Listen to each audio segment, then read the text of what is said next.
Hey YouTube, this is We All Juggle Knives with another multi-tool review. This is the Leatherman Super Tool 300. Here is a size comparison for you with a Leatherman Wave on the right, the Super Tool in the middle, and Leatherman Sidekick on the left. Now what you need to know about this Super Tool is that it's considered an extra large size multi-tool, 4 1/2 inches in total length when closed. Whereas the Wave, as well as the Charge and the Rebar, are considered just normal full-size multi-tools, and they're about 4 inches closed. Okay, so it's a 1/2 inch larger than a full-size multi-tool. Here's another size comparison with two of the biggest competitors to the Super Tool.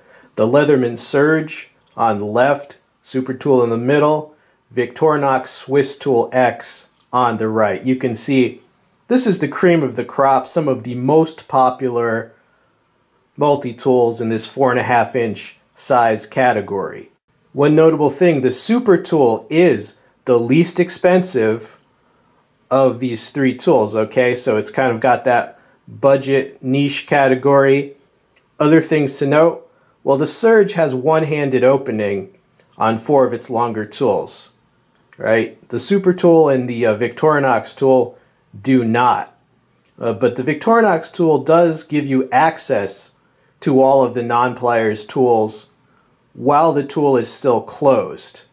Whereas the Super Tool does not. You have to open the Super Tool to get access to any of those fold-out tools. Now, if you are going to get the black oxide model, I highly recommend you scrub it down and spray it down with like stuff like this, knife and gun cleaner, degreaser. Really get in there with like a polishing cloth or a rag. You can also use a toothbrush. If you have a sprayer, like on your sink or something, spray it with warm soapy water. Dry it off thoroughly so it does not rust. Because that black oxide coating is extremely dirty, okay? So I would recommend a very thorough cleaning. And if you don't, well then your hands are just going to get all black for the first like few weeks that you use it. But after that, the coating does look pretty cool. Now let's look at the outside of the tool for a minute. You've got ruler markings there, ruler markings.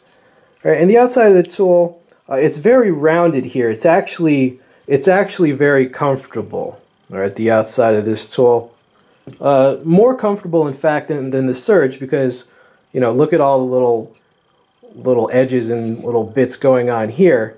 Now here are the pliers on the Super Tool. You see it has the needle nose portion here, the wider portion there, replaceable wire cutters, right? And that part is the soft wire cutters, all right? And down further are the hard wire cutters, and it has a crimper right there.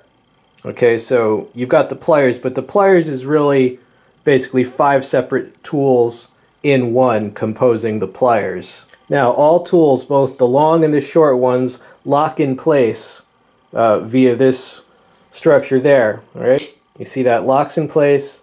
They lock in place, and to disengage it, you just press this. This is essentially a lever, kind of like a giant flat back lock. All right, so, you know, that's very simple yet effective, all right? So all the tools are locking tools. And as far as the long tools, all right, you have this clip point plain edge blade.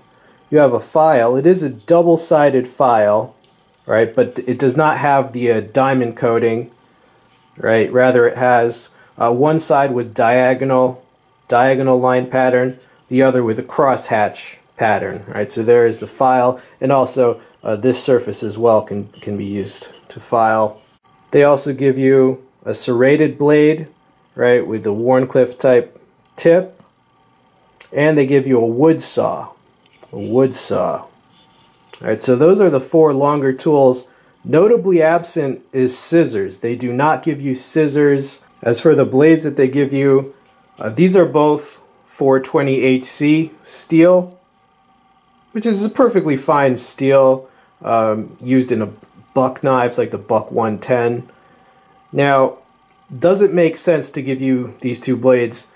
Yes, it does. You got the plain edge, which is easy to resharpen, and the serrated edge, which allows sawing type cuts. You know, the plain edge obviously allows slicing and push cuts. And the different tip designs make sense too. This type of tip basically allows more of a curve to the belly for the slicing. And the forward tip, you know, it allows for draw cutting like a box cutter. Right, so the two different tip designs and edge types makes perfect sense. Now as for these tools opening from the inside of the tool as opposed to being accessible from the outside and opening in the other direction, there's definitely some drawbacks to that. One is you have to unfold the handles to get at them. So obviously they can't make them one-handed opening. And then when you have it like this, right, there's no clearance close to that. So if you were trying to cut something flat, you know, you couldn't use the whole length of the edge. Of course you can, if you had to, you could bend that back like that and get some clearance there, but that's kind of awkward.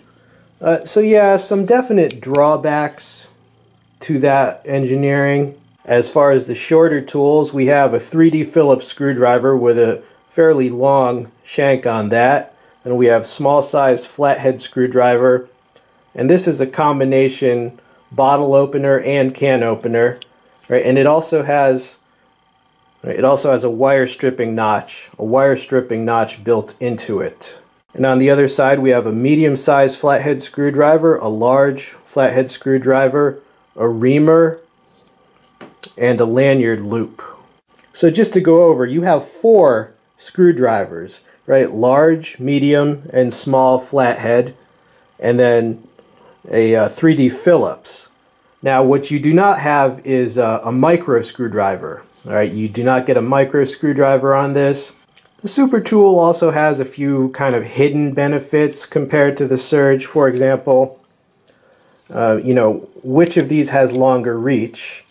Obviously this one. Which one do you think is stronger? You know, well, this is just one solid piece of metal, right? Whereas this is a bit in there. So which one is stronger? And also, this exchanger is twice as wide as one tool. So it's actually taking up the slot of 2 of these size tools. So little hidden advantages. Okay, so is there anything wrong? Is there anything glaringly left out of this tool set? No, not really.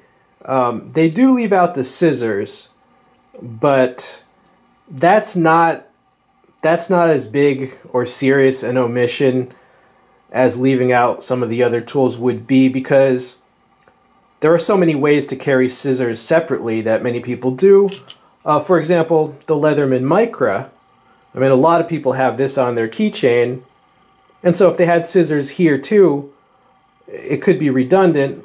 Also, Swiss Army knives like the classic SD, now this is a fancy aluminum scale version, but just the plain old Victorinox SD has a little mini pair of scissors, and this is the most popular Swiss Army knife. There's so many people that have one of these on their keychain, and it has a little pair of scissors too. So between the Micra and that, and the people that carry the Leatherman Squirt on the keychain, which also has mini scissors, there's a lot of ways.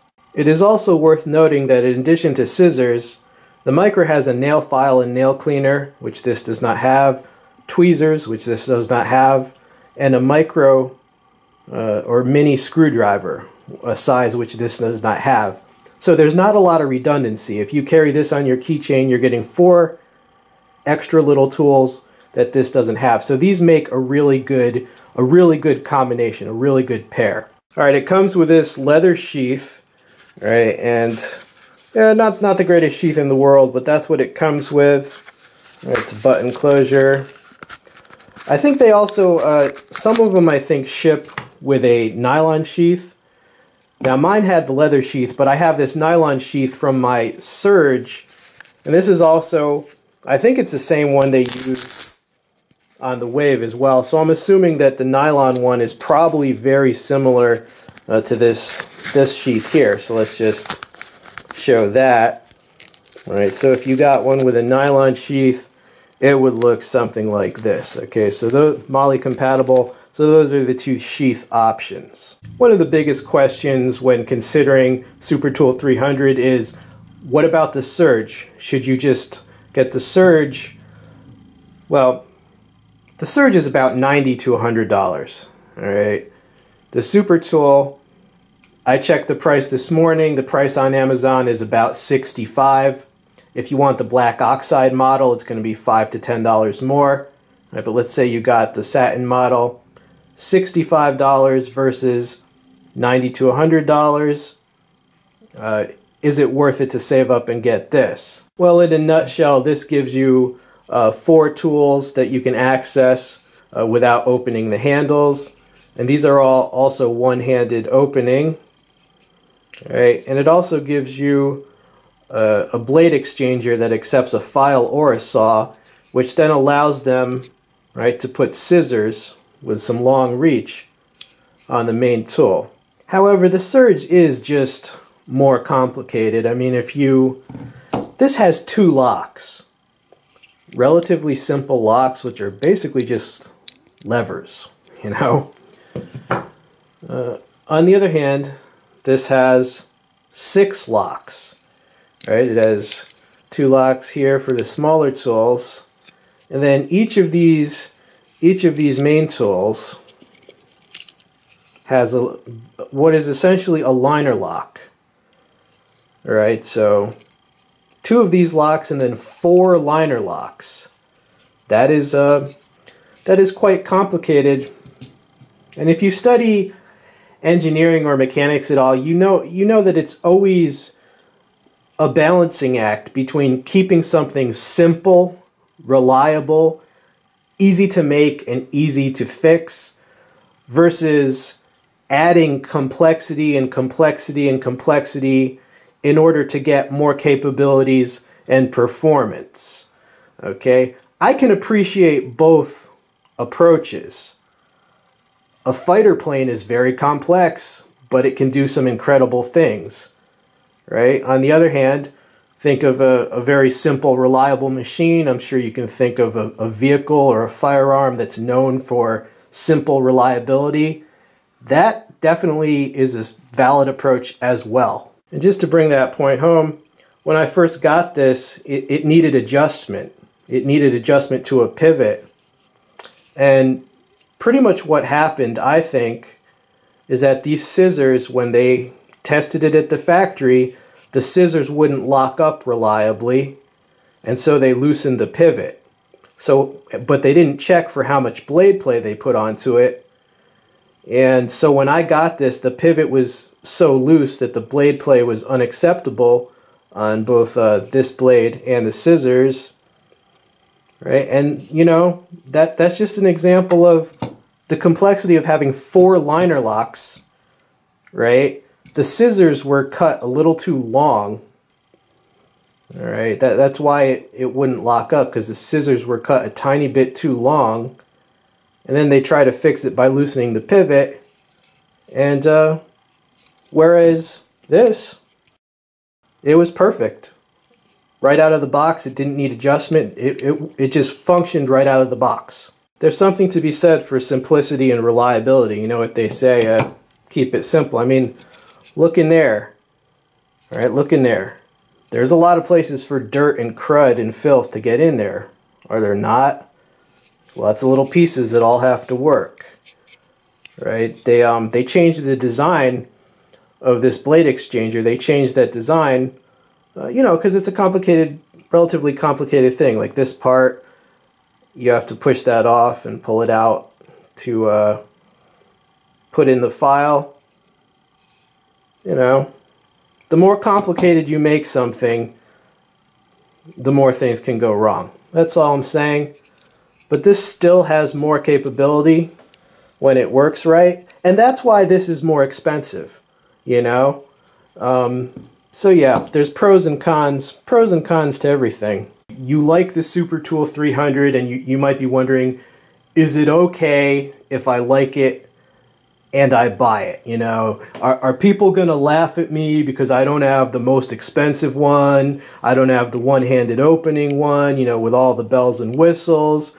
Is it okay to buy this? Well, I'm here to tell you it's perfectly okay to get a Super Tool 300. You know, I mean, sure, I mean, yeah, it's nice to have a one-handed opening. But, well, first of all, this is designed for right-handed people. The blades are designed to be opened with your right hand. Okay, now I'm left-handed, so I care even less about the one-handed opening feature, right? Because all I'm opening with my left hand is, you know, the scissors, which need an extra push to lock upright, and this I can open. All right, but if you're left-handed, you probably care even less about the one-handed opening feature. Honestly, you could probably fix just as many things with this as you could with the Surge. So don't be afraid to get this. You know, nobody's going to laugh at you. It's more your skills, you know, to use this tool. The tool doesn't do the fixing. You do the fixing, all right? And it's a solid tool, a solid design. So yeah, for this price category, I definitely do recommend it.